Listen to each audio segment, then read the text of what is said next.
ఎప్పుడైతే జగన్లో గుడి కట్టి గుడిలో పెట్టినారో వారి యొక్క వ్యాపారము పువ్వులు వారి బయలుదేరినట్టు తల్లి యొక్క మహిళలు తెలుసుకున్నారో తెలియదు.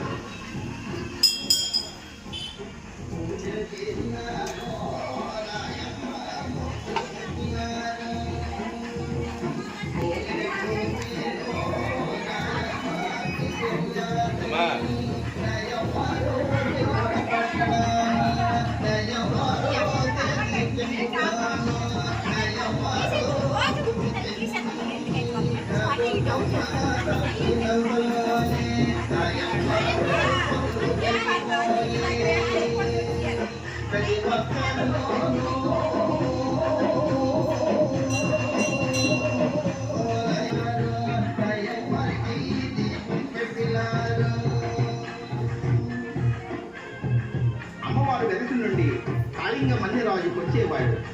కొంతకాలం తర్వాత అంతర్ధానమయ్యాడు. అప్పటి నుండి అమ్మవారికి పూజలు చేసిన వాడు మామూలు లేకపోయాడు.